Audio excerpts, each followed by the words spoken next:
Hello and welcome. Just gonna wait for a minute to get people to jump on.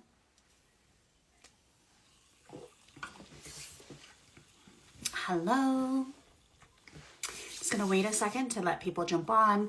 This is going to be a live activation, God Codex, what I do. It's going to be a really, really powerful workshop. I'm really excited for you all to join. And yeah, we're going to dive into all the things. So I'm going to start doing weekly Friday lives as much as I possibly can. I have a child that travels for a sport that she does. And so there'll be Fridays that I have to move to Thursdays because of dance, lovely dance. So I'm going to dive into it. So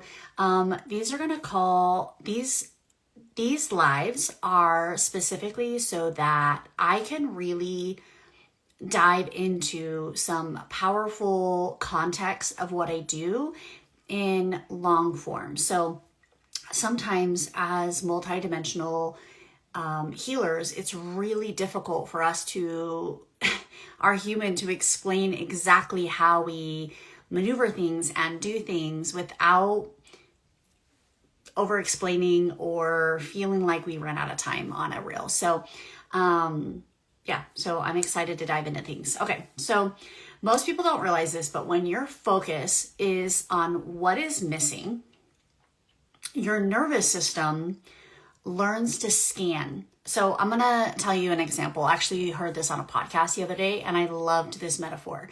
So this particular practitioner went through and had everybody close their eyes and asked this particular person to look for a certain color of objects in the room. And so he gave them like 20 or 30 seconds to kind of scan the room and see what objects he had. And then he said, now I want you to close your eyes. And now I want you to tell me what objects were red, right? So he asked if they were brown. And then the next thing he asked was like objects that were different colors. And the point was the guy couldn't name very many. And the reason was because he actually was hyper-focused on that particular color. And that's actually what happens a lot to people that I notice in mentorships and, just one-on-one, one-off sessions and in group context is that people, especially spiritual practitioners, they're always looking for the end game. They're not actually looking for the step-by-step process. So think of it this way. If I told you that I wanted brownies and I didn't know how the steps to make the brownies or to go buy them from the store, the point is that I just knew I wanted the brownies. And that's essentially what people in the spiritual community a lot try to teach in a way of like, I know you want to make money, but you just need to focus on making the money. You don't need to worry about how you get there. And they're not wrong in an aspect. It's not about thinking your way through that particular way of learning how to do something. It's about asking the soul day by day what steps I actively need to take in order to achieve making more money, hypothetically, okay? Or making the brownies, right? So the point is that most people don't realize that they're hyper-focused on the negative aspects of what they don't have instead of focusing on what they do have. And because as our default mode is to scan becoming a safety aspect, that's what we do. So we start to literally, as an empath, someone who's highly gifted, has been highly gifted her whole life. I didn't learn how to channel through someone's program. I didn't learn how to activate my light language through somebody's program. I didn't learn how to do shadow work through somebody's program. I learned how to do these things on my own because I'm divergent. I don't do things the way that everybody else does. And so for me, not being normal, I really thought that if I could just clear out my mindset, that everything else would change. And yes, mindset is really important, but mindset isn't the transmitter in your body. And let me explain this. The mindset essentially is what is moving the energy, but the signal is what we're projecting. So if you're projecting on a radio station, that's the radio station you're going to hit, just like when you're on social media and you're a particular algorithm. And that algorithm is going to stay consistent. A lot of us have seen this, like, on TikTok groups, like, are you a group 1? I was a group 7. So, I only saw group 7 in my algorithm. And it was to point out that we are in a simulation of certain soul groups. It was like a perfect identity of soul groups. Certain soul groups see certain things, right? And so as someone who's soul group 7, right, that's what my transmitter was putting out. And so we've been taught that mindset is everything. Mindset does matter, but mindset isn't the transmitter. And the field is built through the body. So I want you to think of it like this.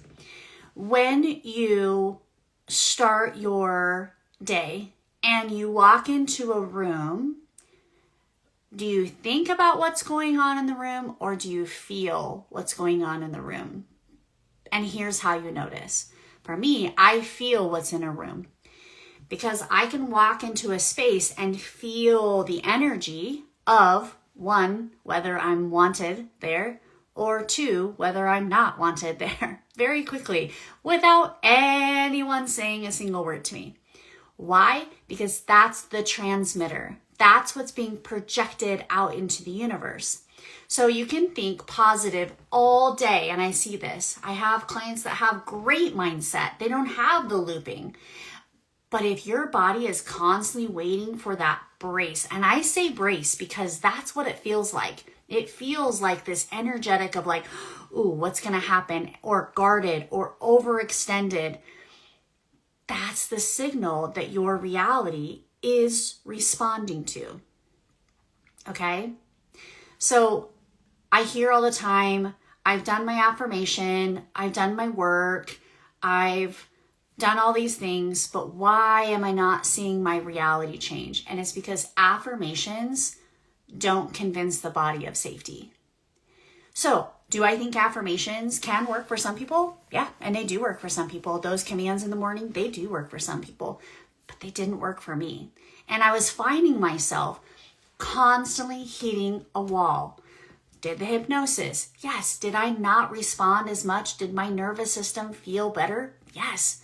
But I wasn't seeing the mass changes in my signal. I was still attracting friendships that were emotionally unavailable. I was still allowing emotional abuse from people in my life, right? I was still allowing, even though I had stuck boundaries up, they weren't abiding by them. And they were just leaking through my field, okay? And so what happens is that when your system doesn't feel safe, it just, your field stays open because that's your default mode. And what I mean by default mode is, hi Amy, what I mean by default mode is that your system has a default mode, meaning you have an operating system. That operating system, I believe, is in the back of your neck in your brainstem. And that brainstem is triggering the frequency of what you're essentially projecting out into planet Earth. This is who you're attracting in partnerships. This is who you're attracting in money, in clients, in business, in partnerships, in how a stranger treats you on the street. That is your signal. And I can tell you that if you have people who still belittle you, still manipulate you, still use you, that isn't a them problem. That's a you problem. And what happens is that when we become an open vessel, essentially, especially highly gifted, empathic people, what happens is that our emotional regulation is regulated by the people we're with, because that's what affects our field. So most people think they're too sensitive or they're overly empathic, or I'm an empath because I can feel everybody's emotions. I'm an empath because I just don't like crowds. And I'm an empath because people drain me. And I'm a sensitivity person because I'm sensitive to everything. Soaps, lotions, all the things. Yes, I hear you. That is and was me. The part that isn't me anymore is I don't let anybody drain my energy life force. I don't let people take advantage of me. I hold my physical boundaries in my field, not by my words. And what happens is that when we allow people in our energy field, essentially think of it like this. Do you want people in your energy field taking things from you when it's not a balanced relationship? Now, this doesn't mean we keep tallies in friendships and relationships and family relationships, okay? It means that energetically, it feels like a give and take energy exchange. And what happens is that most of the time when you're an empath, you either overextend to feel valued, which means you're the overgiver, hi, recovering overgiver addict here, or you shut down so profusely that you become a hermit. Hi, that was me as well, okay? And what happens is that we start chasing an outcome and it doesn't work. And we start chasing protective spells and energetic protections and all these things to help protect our field. And then we're like, I've talked to my guides. I've asked God for protection. These are things I've actually heard, by the way. I've done all the energy protocols and all the things, but I still feel like I'm so drained when I'm after hanging out with this particular friend or with my husband or my wife.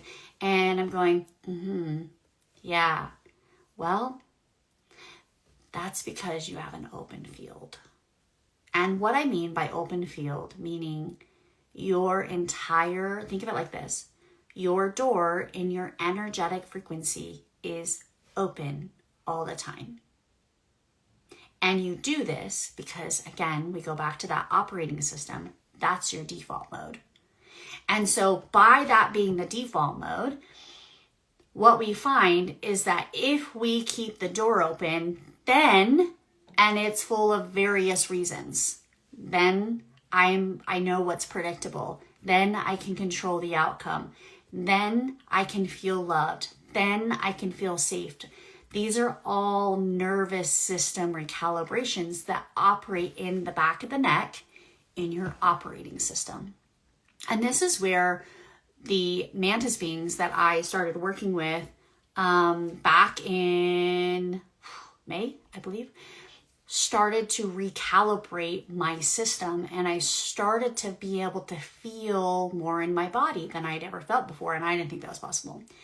And I can't tell you that April, May, and June, I bawled my eyes out, begging God to take my gifts away. Begging God to shut them off. Begging God to not have to walk in a goddamn room and feel everybody's shit. So I'm not sitting here teaching all of these things as someone who's just going to tell you to do XYZ work and not be embodied. Because it's taken me over a year of constant recalibration, and still to this day, recalibration of feeling safe in my body. And so I'm taking what I have essentially learned in the last almost year, 9 months, of what I've embodied. And I will tell you that as someone who was highly gifted, highly misunderstood, not invited, always rejected, called a witch, called all of the things in my community, I can stand here today and say that I don't have an attachment on how someone else is going to project who I am. And it's taken a lot of nervous system recalibration to do that. Now, science will tell you that it takes 2 to 3 years for your nervous system to recalibrate.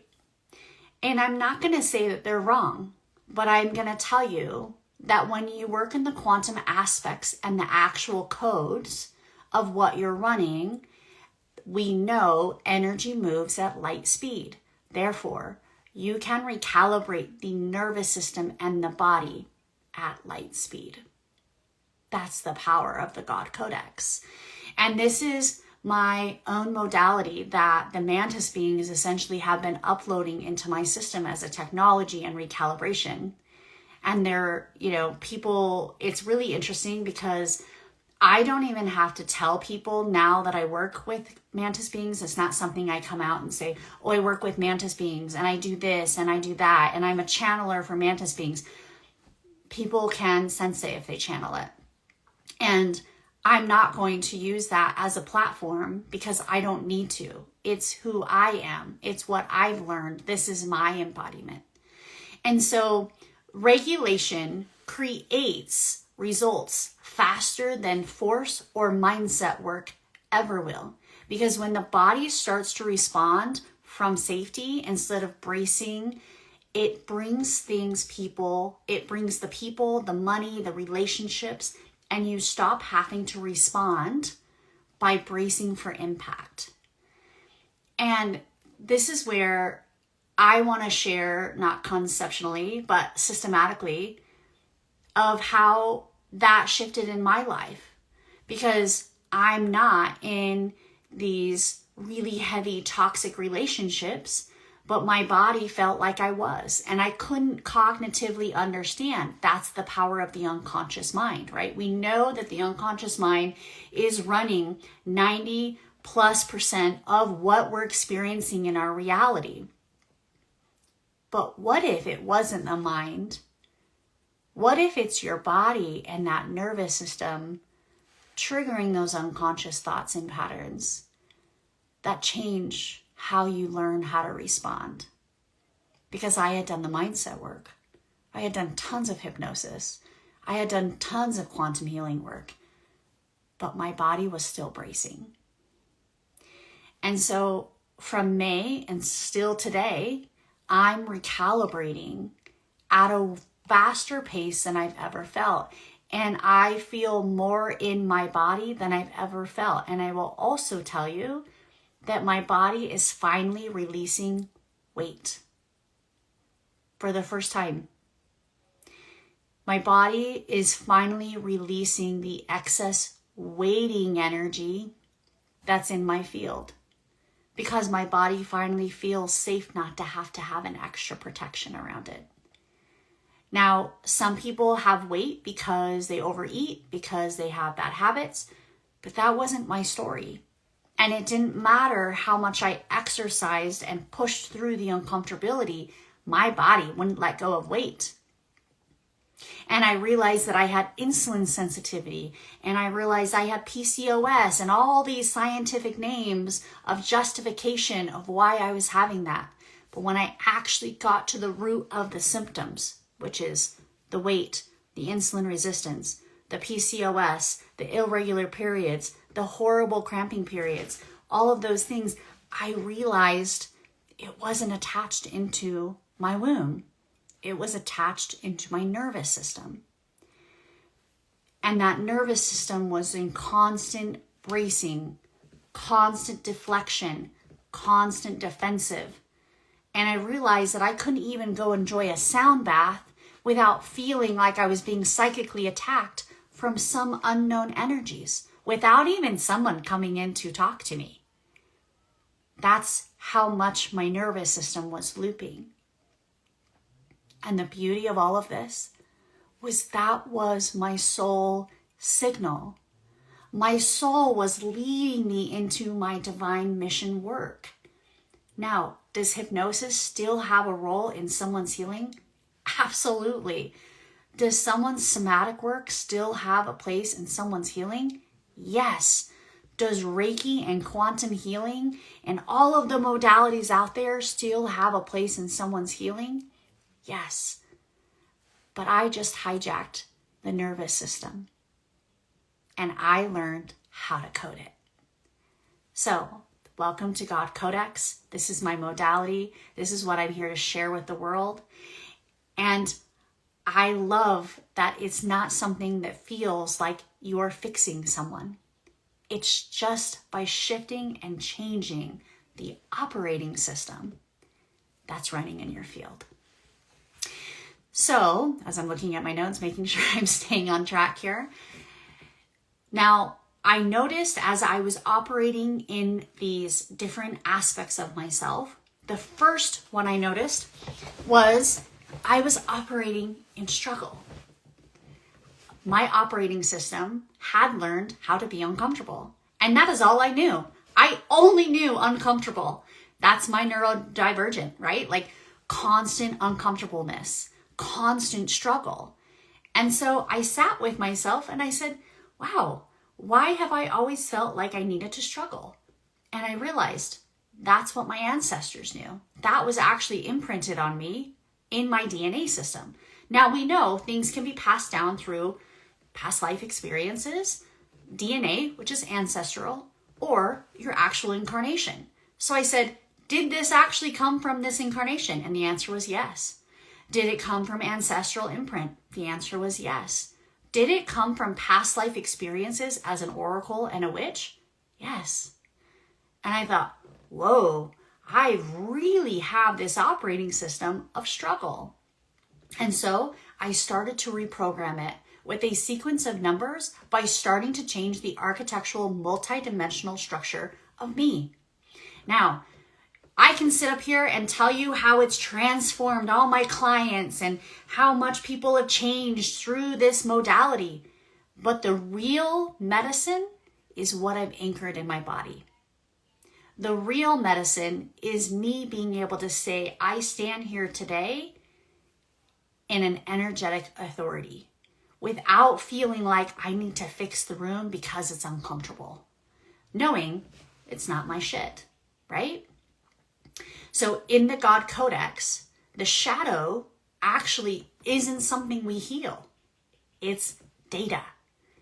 It's the actual files running in your operating system. And so every day I checked the system. I took my little SOs here from Shaman Durek, and I had this SO and this SO, which is the ancient truth, and I had the Lightbringer. And with these 3 SOs that I used every single day, and with my God Codex modality, I would then check what memory is being replayed as a threat to my body. What part of me is running a protection? And my shadow would tell me the data. It would tell me the exact information that I was running. And I go, oh, wow, that is wild. So I was running struggle. I was running this data, this field frequency of struggle. And that struggle brought me being very intuitive, first of all. That was the gift it gave me. Shadows always give us a gift, okay? Intuitive. Being able to read someone like no one else. But what did it also bring? It also brought me a mirror. Hello? And that mirror was one of my biggest secrets. Hello, Hijack Scans was born. And I realized that me holding a mirror up for somebody came with projection, lashing out, all the name calling you can think of, physical altercations, all of it. And what I realized was, oh, I hold a mirror for somebody. And that mirror is me being able to see people for where they really are at in their awakening and conscious level. And so these eyes that I have are looking through the soul. And that makes people feel seen. And that makes people feel uncomfortable. And I know I'm not alone in this. So I was going, oh, so you mean when someone verbally attacks me, it's not about me at all? Well, I kind of already knew that. I mean, I really did know that, but my body didn't know that. My body still learned as I'm unsafe. And so I asked my operating system, what code am I running? And it told me. And I said, what code should I be running in accordance to God blueprint? And it told me. So I then went through, found the root of the problem, ancestral, inner child, and past life oracle. And I went through each day clearing out those aspects of myself. It took me about a week. And I cleared the field. Not as a protection, by the way. Not as a fixing, but as an ownership that I'm a mirror. I'm a disruptor to the matrix system. My operating system in actual code disrupts systems. And that is why, friends, I will always be that. And it won't ever change. But it won't run in distortion. Okay? So when the field is clean, and I use that lightly, the codex starts to run. Now this takes the body some time to recalibrate, right? And it starts to move. It starts to bring energy. And I realized as soon as I started clearing all these things out, I started to get more clients. I didn't have to try harder. I didn't have another try in me anyways, but I didn't have to try. I posted, content became effortless. And I made moves not from pressure, but from my soul. So what changed? My body stopped bracing. My body stopped asking for permission to be able to scan the room. I didn't need to scan a room. I walk into a room, I feel the uncomfortability, and I go, this isn't my shit show to fix. I'm going to walk in here, I'm going to seal my field, my door is fucking closed. No energy's coming in here. And sometimes that looks different for everybody, I have discovered, is that sometimes it is me mentally saying, my field is closed. Me asking my ancestors, seal my field extra today. And what happened was that my body started to stabilize. And I realized even my voice got softer. So when someone's signal actually stabilizes, they feel very grounded, even in chaos. They feel very energetically clear. And guess what? I stopped having to take naps every day. True fact. I've been taking a nap every day since I think my first child was born, which was like 13 years. And I will tell you that my health also changed during this time. I received answers. I was able to get help in my physical aspects of myself that I had been looking for years. And this is the work we do. This is the work I do in my mentorships and in Soul Weavers. Now, let me tell you a little bit about Soul Weavers because I've ran Soul Weavers for 4 years. But this year is the first time I know exactly what that container looks and feels like. And I'm going to tell you why. Because I'm no longer making plans with this little wicked scientist in the top of my head, which is my brain, my mind. I am making plans with my oversoul. I am making plans with my soul. And that's the other power of God's Codex, is that I don't move the energies through you. Your oversoul downloads the wisdom, the codes, the information, all of the energy, and I work directly with the oversoul system. And the beauty of it is it's perfectly calibrated for you. I don't need to sit here and think my way of how I'm going to fix you. Your oversoul downloads the wisdom, the codes, the information for you because your oversoul knows everything, right? And if you can really connect in with your soul and make those micro tweaks every single day in a 365-day year, if you have connected every day to your shadow and your soul signal every single day, I can tell you that your life is going to dramatically change. Dramatically change. And it is the most profound thing you can experience. So, does anyone have any questions that they want to pop in the chat?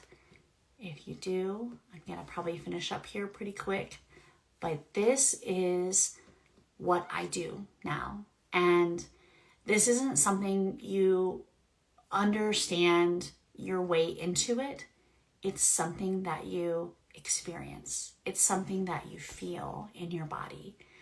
And I just want to remind you that if no one has questions here, I just want to remind you that if you are tired of trying, if you are done trying to find your way through life and trying to figure things out, Soul Weavers is going to give you the signal, not the answers, the signal that you need to connect back into your soul.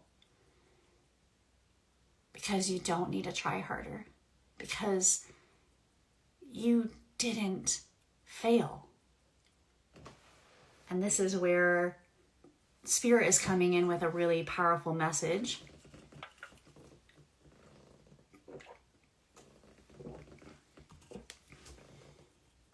You didn't fail. And it wasn't from the lack of trying. I can feel this in my whole body. This is a really powerful message for someone that's listening or going to listen. You didn't need to try your way through it. Because trying actually just brought more instability in your system. This isn't something that you really understood at the moment, but you're starting to see the parallels now. And what happens is that the more that you are walking through life, you feel like you have just repeated the same year over and over and over again. You're in the same space. Like you can literally go back through the last 2 or 3 years of pictures and go, holy fuck, I'm in the same space. I'm in the same struggle. I don't know what my mission is. I don't know what I'm here for. And I actually don't even know who the fuck I am. But it wasn't from lack of trying. It wasn't from lack of healing. It only was because your soul is moving you in a pivoted way that your mind is trying to compute. But you can't think your way through this next level of experience. You have to feel it. And there will be days that there's no physical evidence. There will be days that you don't even know what your next step is, but you feel it. And that's the beauty. Because the next step isn't thought through. And it's not by trying harder. It's by simply feeling your way to it. When I first downloaded God Codex, I thought to myself, is this real? Can you really change the nervous system and your entire system, architectural structure and all the things in the multidimensional body? Can you simply just reprogram it with a sequence of 13 numbers? No. My first mind, and if you know me humanly, you know I'm super logical, which is very interesting. And so I very much have a math brain. And I thought to myself, is this real? And so I actually paid for a reading from a friend. She had no idea I was downloading information. And the first thing she said was, whoa, you're like downloading a modality. And I go, there was my validation. And I didn't even really need the validation. But my human was so off. I was in a dark night. I was in the void because I was co-creating with Mother God in the dark womb of the void. And if you've never played in the void, oh my God, please go do it. But make sure you've cleared your field first, okay? Because the void is everything. It's everything that was, will, and has been. It's all creation, life. And it starts there. So I spent months in the void. And every time a friend would be like, hey, how are you doing? I'm like, oh, I'm in the void. Here I am. I have no idea what my business is going to go to, but here I am. And I shut my books. I quit working with clients. I ran Soul Weavers. That was it. And I was in a really hard place in 2025. But through my codex, my own modality, my own mission, I was able to pull myself out. I was able to move myself through it, and you can too. This is what I'm here to share with the world. And this is what brings stability in our world, is through nervous system recalibration. And when you can stay grounded in a storm, in a tornado, and not go into a flight way, you will find clarity. You will find yourself. I hope you all have a beautiful Friday. If it is Saturday for you, have a beautiful Saturday. And thank you so much for joining me today on my live. And I just want you to know you don't need to try harder. You need to change what's transmitting in your field. Have a beautiful day.